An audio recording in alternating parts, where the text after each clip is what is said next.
Hi everyone, I'm Zubair Khan here at Warrior Muay Thai in Toronto, Ontario, Canada. What we're talking about today is how to get better at sparring and at fighting. As coaches and as combat sports athletes, we've all experienced fights or sparring sessions that just didn't go the way we had hoped they would. We either got caught or hit with stuff that we didn't want to get caught or hit with, that we didn't expect to get caught or hit with, or we had a strategy or a style or certain techniques that we were attempting to use, and for whatever reason, they just didn't work for us. Or maybe you saw an opportunity on something that you think you might be really good at, but you just don't know where to start and how to get better at it. So I will say one thing, it's that training really hard and training a lot, so volume and intensity, very often overlooked as combat sports athletes, are essential. And if you train really hard and you train a lot, you're always going to continue to see progress and improvement. But there's no better way to get better at anything than having a clear, defined process that you follow meticulously.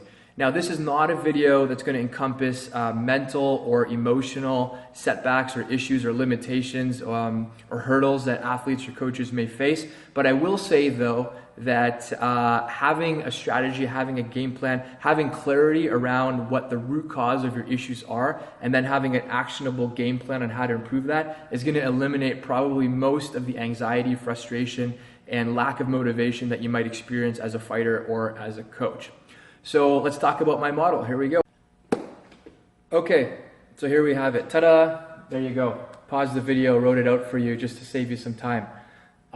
So what we're going to do is we're going to look at three separate categories. The first one is what I call physical or physical ability. What I'm talking about in this category are attributes such as strength, endurance, speed, flexibility, health. And what I mean by health is a whole slew of things. It could mean your hydration, your nutrition, how well you're sleeping, if you're stressed out, that sort of thing. Your body composition. That could also mean a few different things. For instance, are you fighting too heavy for your weight? Are you fighting too light for your weight? Are you fighting too light for your height? Are you fighting too heavy for your height? And it could also mean, athletes that are a little bit heavier set. It's going to affect the way that they move, how fast that they can move, how many strikes they can get off before it starts to take a toll on their endurance and their cardio, for instance, or their muscular endurance.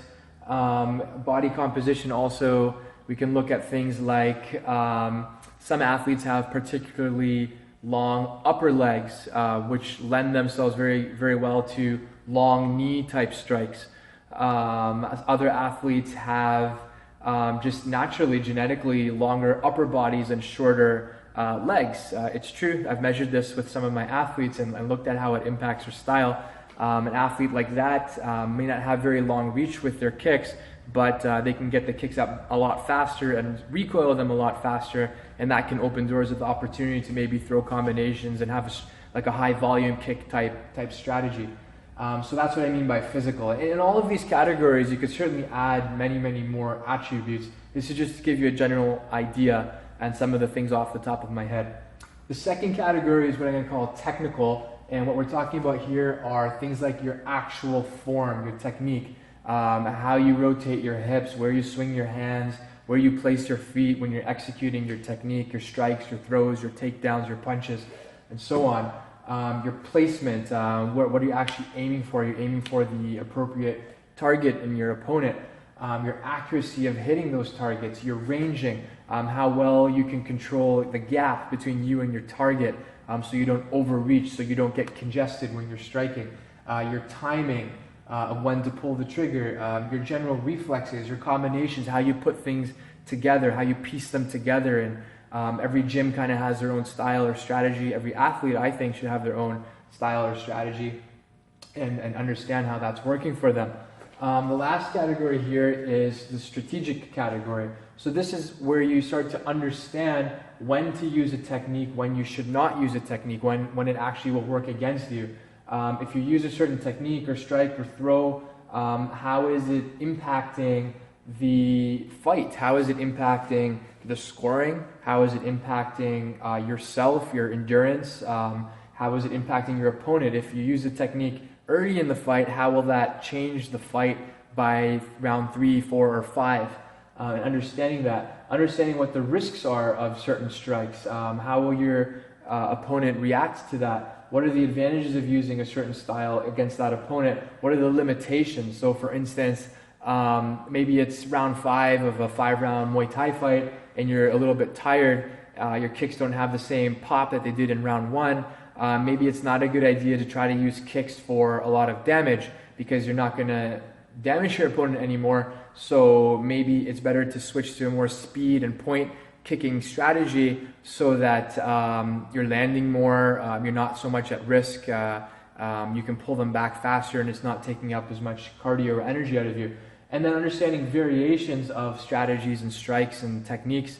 So, I just explained one. So maybe you're gonna use kicks for power and damage in some situations, but you may use that same kick, but tone it down a little bit and maybe focus more on speed and just scoring the point and pulling back and getting out of the way in a different situation. So these are all strategic considerations, and these are sort of the 3 categories. Now, what we're not talking about here is, again, the mental or emotional aspect of it, or things that might affect your training outside of the gym. Like if you're not getting in the gym often enough, or you're not motivated, or your work schedule interferes with your school schedule, or your family doesn't want you to fight. Completely different topic. What we're talking about is things that you can actually make a difference with your coach in the gym or in the ring. If you want to hear more about what you can do outside of the gym to help you out in life in general, and to do well in fighting still, and go back and watch my video called How to Be a Fighter and Not Suck at Life, and that might help you out a little bit in that category. So why am I listing these out, and why am I organizing them into these categories? And the real reason is clarity. It is very, very important to really get to the root cause of what is causing your issue, or the magic bullet that's actually going to help you and enable you to get better at the technique that you want to get better at. So what we'll do now is I'm going to walk you through 3 different actual examples that will help to clarify how to pinpoint the root cause of your technical issue. So the first example I'm going to give you is going to have roots in the physical category. So I had a fighter who, when he fought, would always overreach with his punches. He had a lot of strategic understanding and knowledge.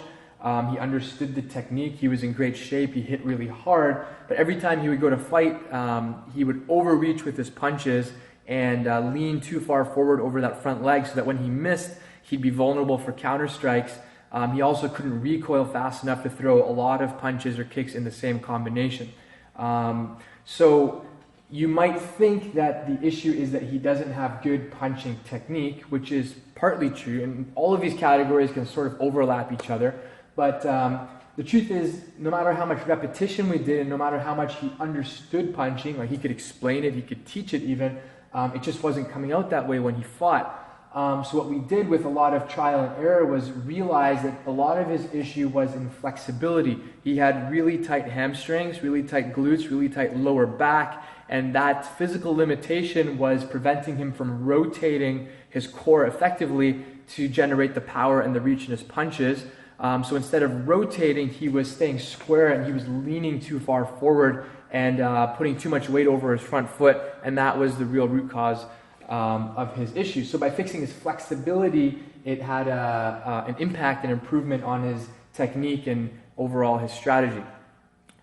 Now certainly, we still worked on ranging, we still worked on technique and timing and those sorts of things, but the real issue was actually his flexibility. So the second example I have for you is a fighter that had a technical issue. So this guy could kick so hard, so fast, so high, with such perfect form all day, any day, and would throw thousands of kicks in training, but when he went to fight, he would never throw a kick. I would yell at him, scream at him, talk to him between rounds. At the very best, we'd get 1 or 2 half-hearted attempts at throwing a kick, even over the course of a 5-round Muay Thai fight.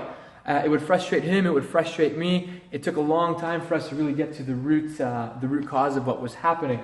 So what we found out was, and this is actually kind of a multi-category issue, The issue was that he wasn't comfortable that he could deal with the risks of throwing kicks. So if someone were to catch his kick or make him miss his kick or block and respond to his kick, he didn't really feel subconsciously prepared for those responses. And, as a side note, you have to give your subconscious a lot of credit because it can certainly analyze a lot more information than your conscious mind can.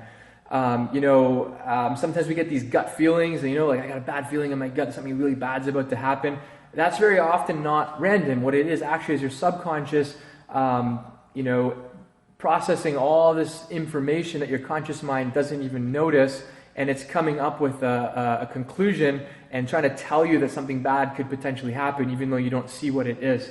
So what we did was, back in the gym, was technique. We created simulations, some simulation drills where partners would catch his kick, would make him miss his kick, would block and respond to his kick in different ways, and so that he could have a handful of very well rehearsed ways of dealing with those reactions until he could actually throw his kicks without any fear. Regardless of how his opponent would respond to it, he could still throw his kicks comfortably and not be worried about it, and it wouldn't inhibit his desire, his ability, or his willingness, or his subconscious willingness to throw the kicks.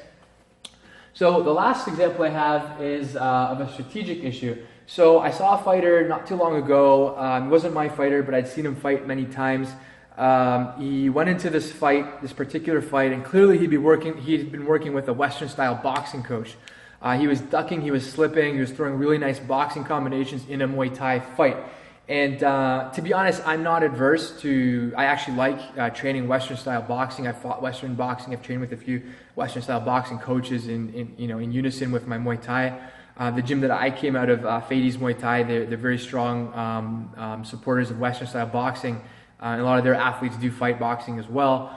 But we're just here at Warrior Muay Thai, we're very careful about how we integrate that into our curriculum and into our program and into our training. But this particular athlete had, obviously been working a lot of Western-style boxing, and in this fight, he was facing a very strong, traditional Thai fighter, strong puncher, very physically strong. But he ran right up to his opponent, stood toe-to-toe, and started blasting these really nice boxing combinations. He still got clipped. He got hit with a really good punch, and he went down. He got 8 counted. He was hurt. He made it through the 8 count. He got back up, but instead of changing his strategy, he went right back into it. Maybe he was just really excited to try and make his boxing work.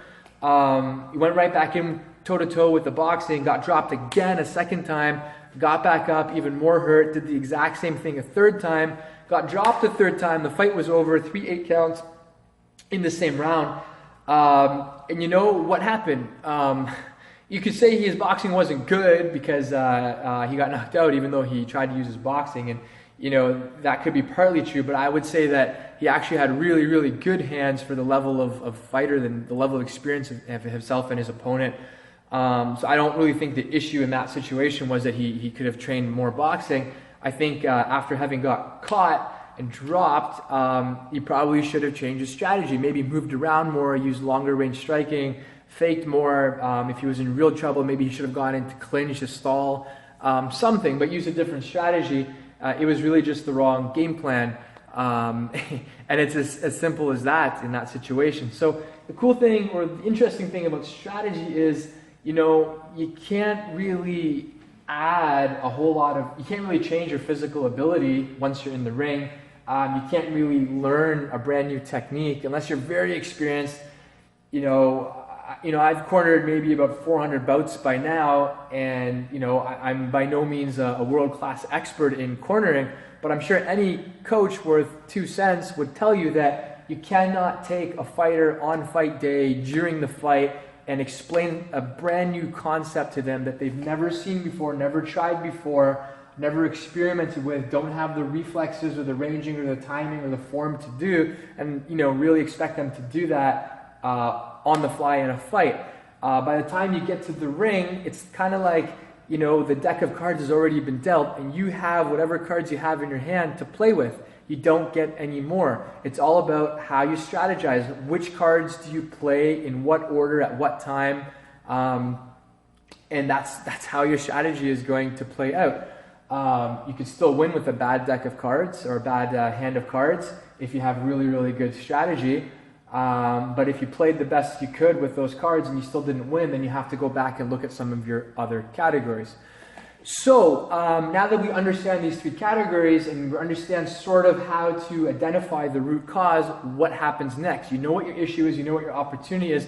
The next step is to work with your coach. Always work with your coach.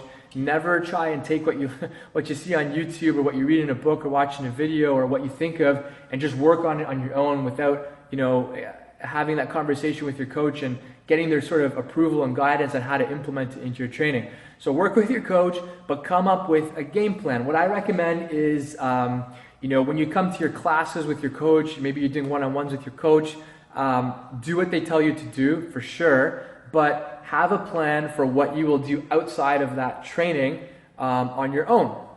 With your friends, with your teammates, on the bag, with your shadow boxing, with your conditioning, with your health, your sleep, all of that, you should have a plan and a structured process on how to improve in these categories. What I recommend to my athletes is to list out at least 20 rounds. 20 rounds to me as an amateur fighter is like the bare minimum that you should be doing on a good day. To call it a good day of training, 20 rounds I think is like a bare minimum.